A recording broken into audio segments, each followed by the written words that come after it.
He was recording this city council meeting to thereafter post it on YouTube to get likes and subscribers and make money off of his YouTube channel.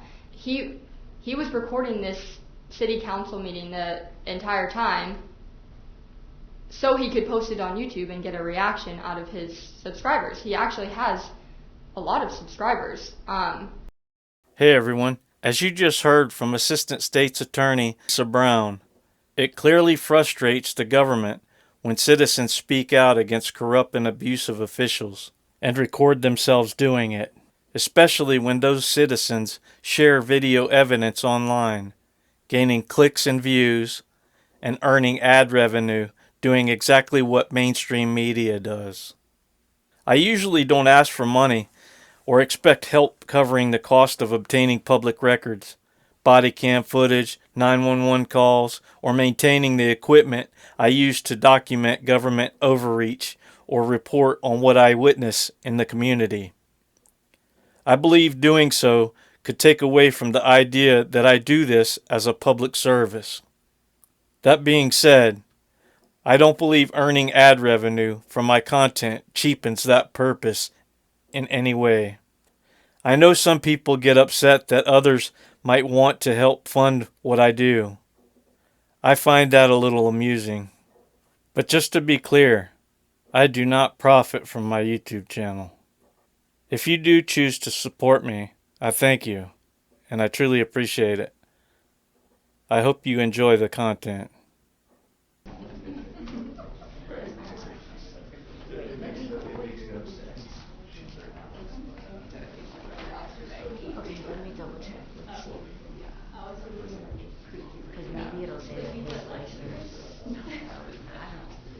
Junik is his first name, and then Joseph.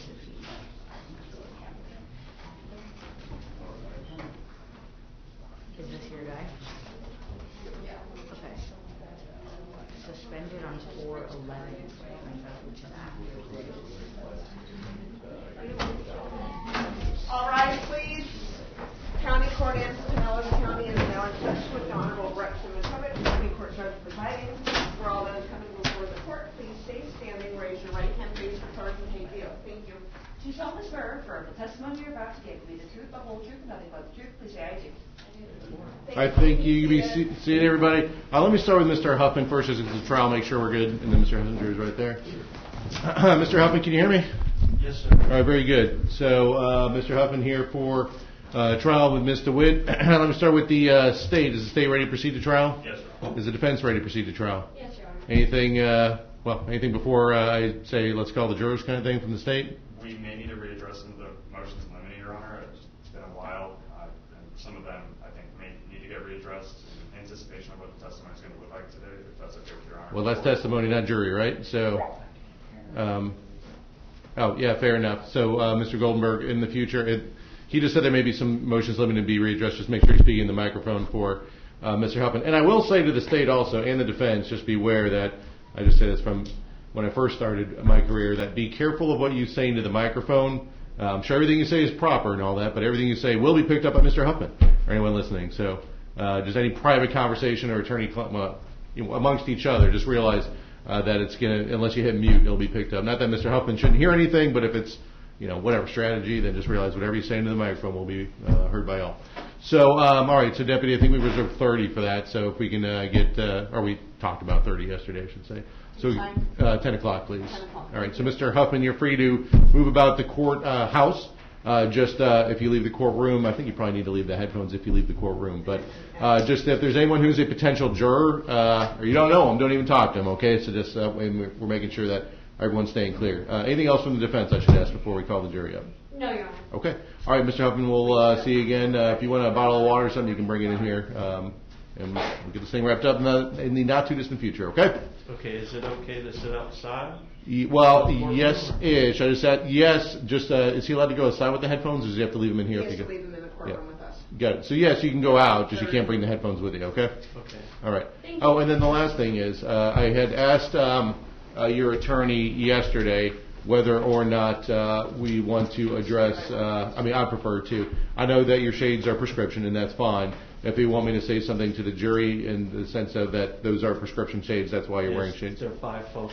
I'm not disputing that. That's fine. Are you okay with me saying that those are prescription shades, which is why you're wearing the glasses or something to those effect? Yes, sir. Okay. All right. Sounds good. Anything else, Mr. Huffman, question-wise or anything? Okay. All right. So there you go. Any reserves? No reserves. You're welcome. All right. So Mr. Hessinger, after you.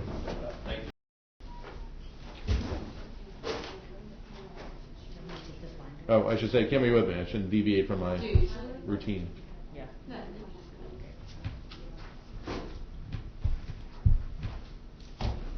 All right. So you're observers for the trial. Is that correct? So do you want to be here for jury selection or no? You don't have to if you don't want to. Basically, that's for all of you. What's that? It's fine for us. Well, I mean, I'll accommodate. The question is, do you want to be or not? Yes. Okay, so if you want to be, that's okay. You sit in the jury box when the jury's here. The obvious, probably state the obvious, which is that you are not allowed to communicate with the jury in any way. You can't have any reactions, verbal or otherwise, or anything along those lines. And once you're there, you're stuck, kind of thing, while we're doing the jury selection process. So if there's an issue for you needing to go in and out, then you're stuck, just so you know, while this process. So, but if you want to, you can observe, okay? So the deputies will just let you know where you need to be for that. No, I couldn't. All right, so we got everybody here now. We'll take a break in a second, but I want to address whatever we needed to address beforehand. Actually, let's get Mr. Huffman, if we can get him headphones on there.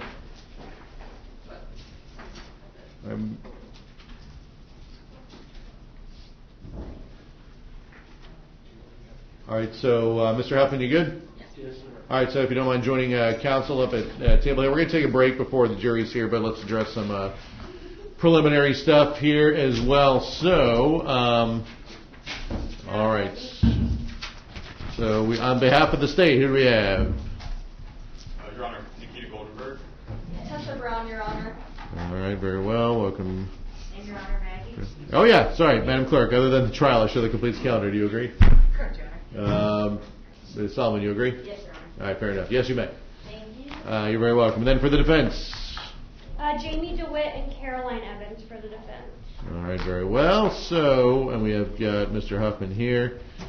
So there was something that I was looking at yesterday, which is that there was an amended information that was filed on, 2 days ago, whatever it was. I think it just, I cross-referenced, I think it just changed the date one day. Is that right, Mr. Goldenberg or Ms. Brown? All right. 15th instead of the 16th. So does he wish to waive formal arraignment for that, Ms. DeWitt, or no? Yes, Your Honor. All right, so that takes care of that. And I'm sorry, Ms. Evans, if I'm asking Ms. DeWitt, but I've been dealing with her the entire time for it, so that's where my questions are directed at the short term here. So you said, Mr. Goldberg, that there may be some things to address or readdress or something along those lines? Yes, Your Honor. No time like the present. There was a defense MIL that we were looking to readdress that has to do with social media and testimony about social media, and my co-counsel has already been there. All right, well, let me go back to, I don't know which number it is, but 2. well, we grant, I reserved ruling on number 2, right? I think that's the one. So let me go back to that motion in limine. So that was the defense's. Here. Sorry, didn't mean to interrupt you, but. Oh, am I not talking close enough? I can't hear you. Oh, that's right. I'm sorry, Mr. Goldberg and or Ms. Brown. Just make sure you're talking into the microphone. Sorry Sorry about to cut you off. Sorry. And I'll tell you, by the way, well, I think actually, deputies, question for you. For the, are there microphones in the pews where Mr. Huffman will be able to They are hear? in the ceiling right there. Okay. So they'll just make sure they stand up and project their voice. Okay, thank you very much. Yes, sir. All right, so number 2, we're good, Mr. Huffman? Yes, sir. All right, sounds good. So defense's motion number 2 is to exclude any and all testimony or evidence regarding Mr. Huffman's potential social media activity, and we reserved on that because I think we're kind of figuring out what's going on. So, well, I guess we'll start with the state. Do you anticipate on trying to get in any social media activity, and if so, what? Yes, Your Honor. First off, Mr. Huffman, can you hear me? I can, yes, ma'am. Okay, just wanted to make sure. So, first, Your Honor, I think, if I may, if I could bring up a fundamental issue of the case. I'm all ears. So, I jumped on this case recently, and I think the state and the defense are probably in agreement that a fundamental issue here is Mr. Huffman's right to the First Amendment, and whether or not the speech that he gave and the conduct that, happened at the city council meeting on February 15th, 2024 is protected by the First Amendment and, his freedom of expression. I would argue that that is a question of law that should be made to you, and it's your decision based off of the case law and just the precedent of First Amendment rights, whether or not his words are protected by the First Amendment, and that should have been something that would have been asserted in a motion to dismiss this case. I don't think that it is a question for the jury to decide whether his rights are protected by the First Amendment, and we anticipate that defense being asserted, and I think that that's an issue we should address outright right now. Well, does that have to do with the social media activity, or no? I think it's part of it, but... Well, what is the social media activity? So the social media activity is the defendant, Mr. Huffman, has a prominent YouTube channel called Cammed Up Caveman. On the date of offense, he was recording this incident and then subsequently posted it to YouTube, where it got many comments, many likes. He has thousands of subscribers, and what I would be trying to get into when interviewing Detective Lightfoot is that during his investigation of this case, he looked into the defendant. He found his social media page, and he saw that the defendant had posted this interaction on YouTube. Part of the jury instruction for this charge is that it has to be willfully or also maliciously. And part of it is the intent aspect of he was recording this city council meeting to thereafter post it on YouTube to get likes and subscribers and make money off of his YouTube channel. It goes into the intent aspect of why he was there to begin with, why he was recording, and he wasn't just recording the city council meeting to just record it. He knew that a disruption was going to occur. That's why he had his camera on. Well, what statement, or I follow what you're saying so far. What statement or posting or whatever, what do you anticipate that you're getting in evidentiary-wise to show that? Just that the detective found that he had posted this video on social media. Okay. So just that fact. And that he has a social media called Cammed Up Caveman, which this video was posted to, and that it got likes. We wouldn't be asking about any of the other videos that he has on his page. We're not introducing any of those videos. It literally is just that during this investigation, part of what led him down the path of, sending this to us for this charge regarding this defendant is the video that he watched, which was on his YouTube. All right. Ms. DeWitt, I'm sorry.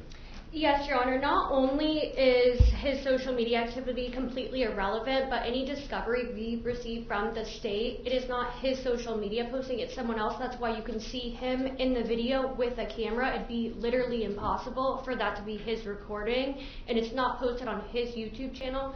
Not just that, but there's been multiple opportunities to address this back in May in MILs, July 2nd during amended MILs. So I think it's absurd that we're addressing it the morning of trial when the only time it's mentioned in discovery is from a detective who wasn't there about some older woman speculating that they were recording for social media. Are these Clearwater City Council, and again, for everyone who's paying attention at home, I don't even know what this case is about in terms of the facts of it, just the allegation of it, right? So I don't even know what the disturbing part is. I guess we'll all find out together, or I'll find out with everybody else. But does the Clearwater City Council record their meetings online? And they're available for everyone's nodding along, I guess. They are. So, okay, so is the recording? I guess that's an interesting question. Well, what's the allegation? Let's go with that. So what's the allegation of the disturbance or the interrupting or disturbing a lawful assembly? Factual basis. Do you want to go? Sure, Okay. Your Honor. On or around February.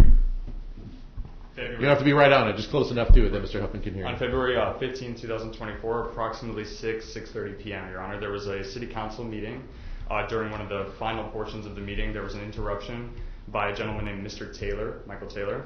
he incited the interruption, took his shirt off, started screaming obscenities, cursing at the city council. And then there were other voices in the audience that contributed to this, Your Honor. So Mr. Huffman was one of the loudest in the audience besides Mr. Taylor. And he screamed, fuck the police, fuck the city council, fuck the mayor, things of that nature. And then he was ultimately excused from the meeting. But the recess started with Mr. Taylor's disturbance, that initial disturbance. And a handful of minutes later, Mr. Huffman jumps in, continues screaming, continues cursing at different members of the audience and at the city council, at law enforcement. And then he is ultimately excused. Okay. So, okay, fair enough. So now let's go back to the social media part. So, you know what? So I'm just going to talk this out, and then we'll kind of go from there. So, Ms. Brown's right in the sense that they have to show that it's willful, have to be able to show it's willfully and maliciously interrupted, right? Okay, so that's fine. So the intent aspect is an aspect. So I guess that's a true statement. The social media aspect of it, so he's got we'll just call it YouTube page, whatever it is, right? I forget the name, but whatever. So do you know, is there any statements that he made on any comments or anything like that anticipate getting in or anything like that? Like any comments on anything anybody commented on? Or is that part of this or no? No, Your Honor. And to Ms. DeWitt's point, we're not trying to even get the video that he posted in through the detective. I'm just trying to, it is a fact that he posted this video on his YouTube. I'm just trying to get through the detective that when he was investigating this, that is something that he found. And I think he was recording this city council meeting the entire time so he could post it on YouTube and get a reaction out of his subscribers. He actually has a lot of subscribers. And so I think that goes to this being intentional, it being willful. They knew the disruption was going to occur. It was pre-planned. Well, that's a factual issue in terms of the jury. That is our argument. So then, and I just want to fine tune as best I can, understanding it, because your argument is you want to say that he put the video, regardless if he recorded it, I suppose. I don't think that really matters too much, on a YouTube page, and the detectives found that while investigating. And then you want to argue whatever intent that may be to the jury. Okay. So, I don't think it's necessarily a discovery issue. I was trying to figure that out, Ms. DeWitt also. Is there any comments or likes or whatever you want to call it, right, as to that. So, back to the motion limited then. To exclude any and all testimony or evidence relating to his, that's not it. Any and all testimony regarding his potential social media activity. What I'm concerned about in part is saying, well, this is the purpose, he's got a bunch of subscribers or he's got a bunch of followers or any of that. I think you're going to have an issue with that for not only authentication issues, but I think that's a little too far afield of that. If you want to say that they found he has a YouTube page and he put it on there and then you want to argue whatever from there, I think that part's okay, but anything else beyond that, it's not. But I'm all ears, Mr. DeWitt. So, again, we're talking about weight, not admissibility, right? So just admissibility of the detective saying he has a social media page. I found this posted on there. I think that's where it ends. Sorry, I didn't mean to interrupt. No, go ahead. The detective learned he had a social media page through a statement of someone else. And I also it's not relevant to the crime charge. Him having a social media page has nothing to do with his action of disturbing an assembly. I don't understand how this is coming up again when towards the end of the report it mentions a video on his YouTube channel. There is nothing on his YouTube channel of this date that he recorded on his own. Yeah, and that's fine. I agree with what you're saying in that regards. It's if it's limited to, and again, I'm not saying I agree with the state's argument also, right? I'm not saying that one way or the other. That's not for me to weigh in on. It's more of if they're saying that one of the ways that we anticipate on arguing willful and intentionally is that he has a YouTube page, he put this up, and that's it. We're nothing about the content of any other video, not about how many subscribers he has, not about how many likes he has on a video, not about how many comments he has on a video, just the fact that he put this up on a YouTube page. That is, I think that's fine to argue. And then, again, Not to say that that is willful or malicious, but if that's what they want to argue, so be it. That's fine. But no content about anything else. And just to address what you said, Mr. Witt, about whether or not he recorded it or not, that's not necessarily the issue for my ruling purposes. It's more of saying whether or not they recorded or not. It's not what now. If I'm understanding the state correctly, is not what is at issue. Just that there's recording of it.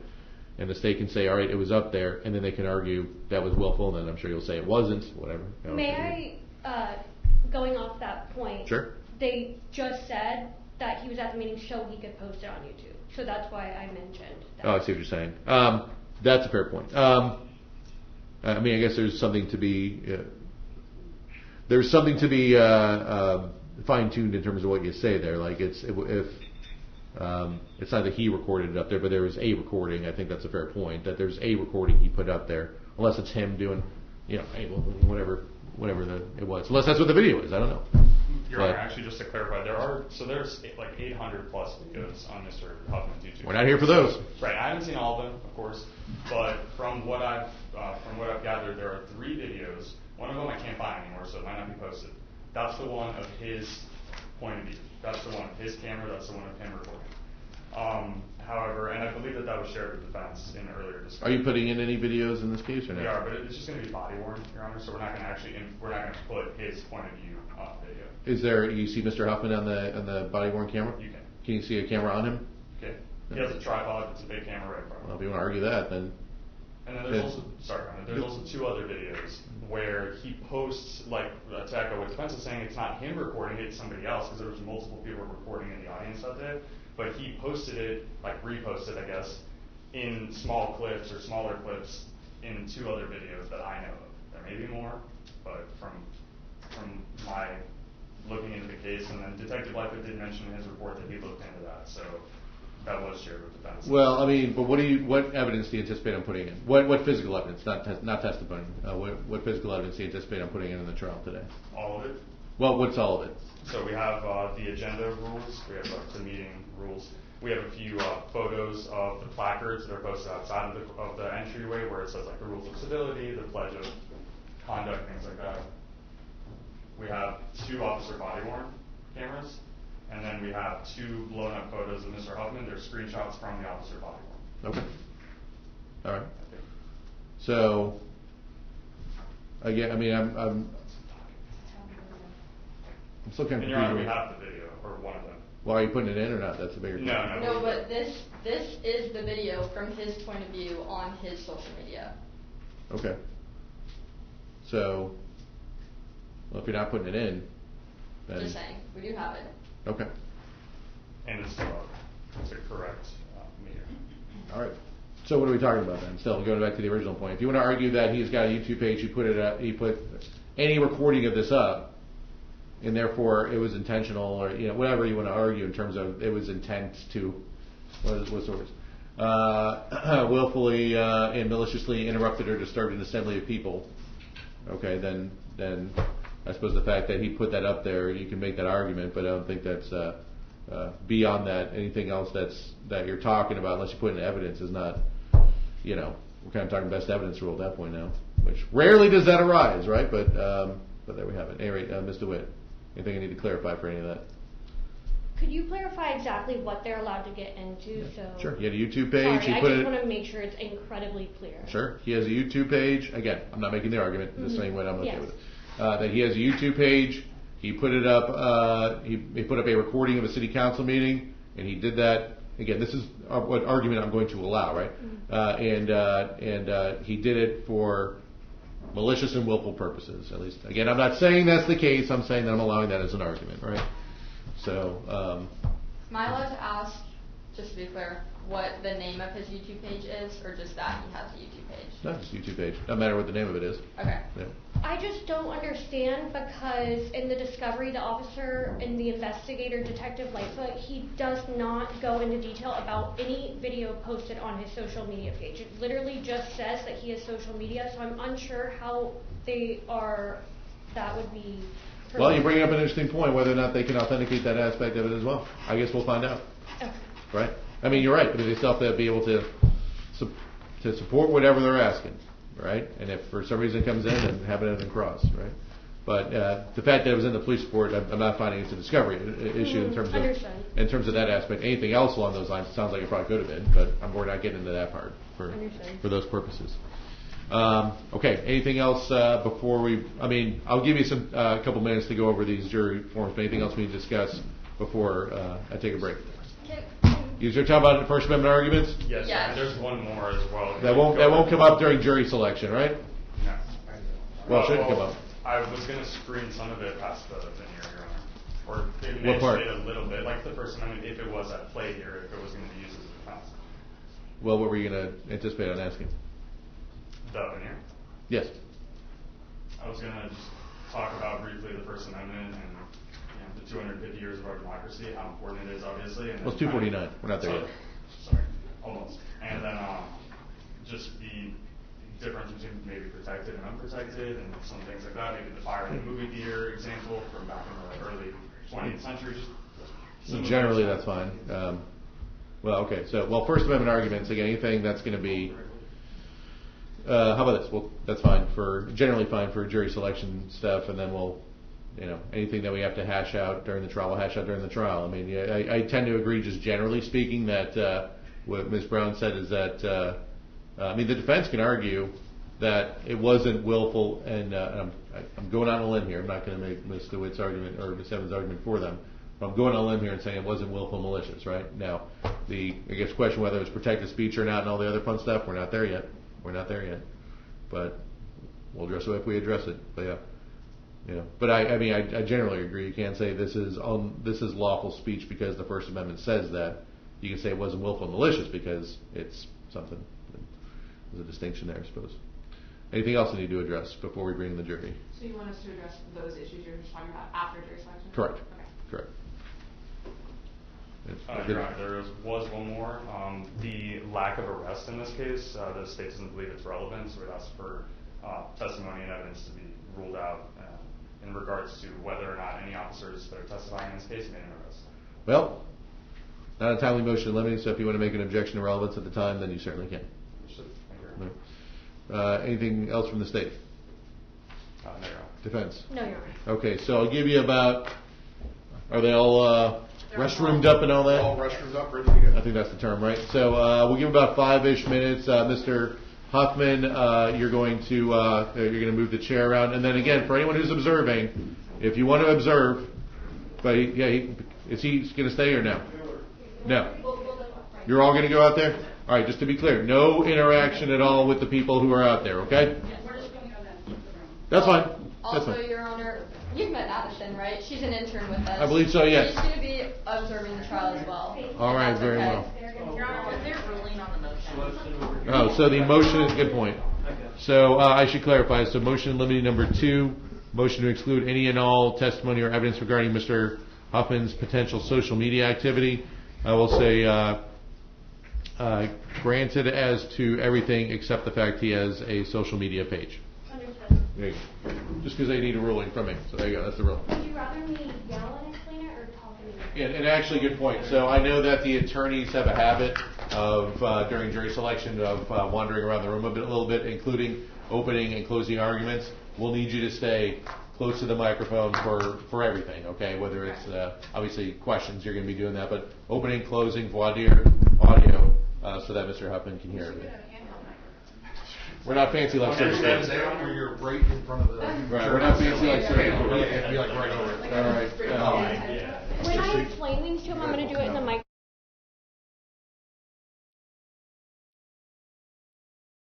Mr. Huffman, I'm sorry. So we're going to wait. We'll break until 10:15. I will. The deputies will start bringing him in at 10:15. I'll watch in the back, and I'll come in right when they're about to be finished eating. Okay. All right. So, Madam Clerk, we need a break, so be it. Court's in recess until 10:15 ish. Right?